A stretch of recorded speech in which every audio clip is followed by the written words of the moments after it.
Okay, good day ma'am, good day everyone. So my topic is about Philippine folk literature and its adaptation to English. So objectives, first is to examine the historical development of Philippine literature in English. Second is to analyze themes and styles of Philippine literature in English. And the third is to evaluate the challenges and opportunities presented by writing in English. Introduction. The introduction of English in the Philippines came with the American colonial administration, which established an English-based educational system. This shift marked a transition from literature predominantly written in indigenous languages and Spanish to one increasingly influenced by English. Filipino writers embraced the new language, producing works that reflected their experiences during colonization, the struggle for independence, and the realities of modernity. So the introduction of English in Philippines happened when the Americans took control of the country. Nagset sila og educational system nga nahimong ang English is the main language of instruction. This change meant that literature, which used to be mostly written in local languages and Spanish, started to be influenced more by English.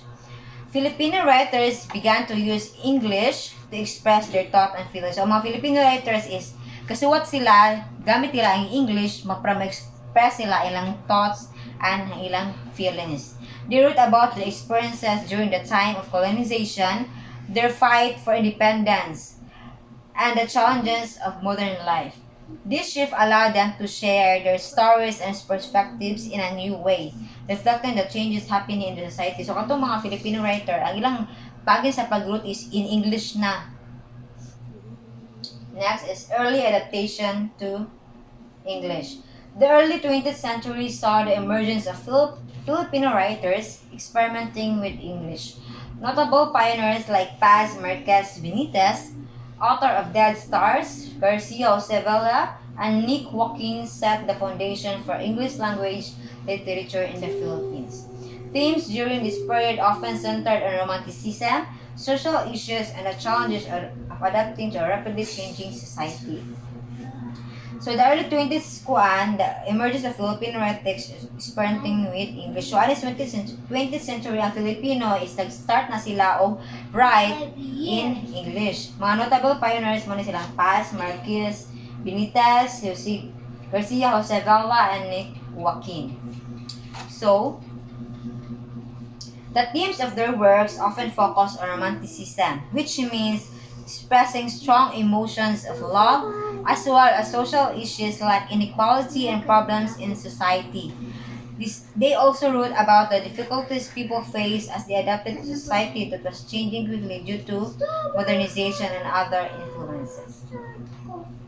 Next is influence of Western literary forms. The introduction of English brought Western literary forms such as the short story, novel, and poetry to the forefront of Philippine literature. Writers adopted these forms by infusing them with Filipino themes, folklore, and local color. The use of English provided a form of Filipinos to engage with global audiences while maintaining a distinctly Filipino identity. So, themes and identity. The use of English in Philippine literature allowed writers to articulate national identity, resistance to colonialism, and cultural heritage. For instance, Nick Joaquin used English to explore Filipino history, culture, and identity in works like The Woman Who Had Two Novels. So The Woman Who Had Two Novels, this novel looks at the psychological and cultural struggles that Filipinos experienced during colonial times and after independence. So kaning story is gisuwat ni si Ja for kanang ba sa mga ilang na struggle sa mga na-experience pa sa Filipino during colonial times o ilang pagkamit sa ilahang independence. Next, post-colonial writers such as F. Sinal Jose highlighted the issues of class, corruption, legacy in English language novels. Next, while English provided new opportunities, it posed challenges. The critics argue that writing English distanced literature from the majority of Filipinos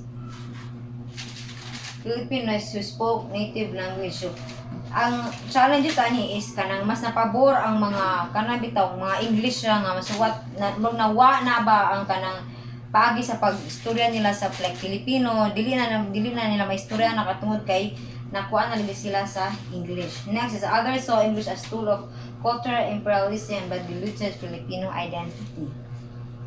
Next is contemporary Philippine literature in English. In recent decades, Filipino writers have continued to use English while addressing global issues, migration, and diasporic experiences. Writers like Jessica Aguindon, Duguiters, and Miguel Sihoko Ilustrado have achieved international recognition, proving the versatility of Philippine literature in English. So, kani sila nga mga writers, ato ni matakon silang mga suwat.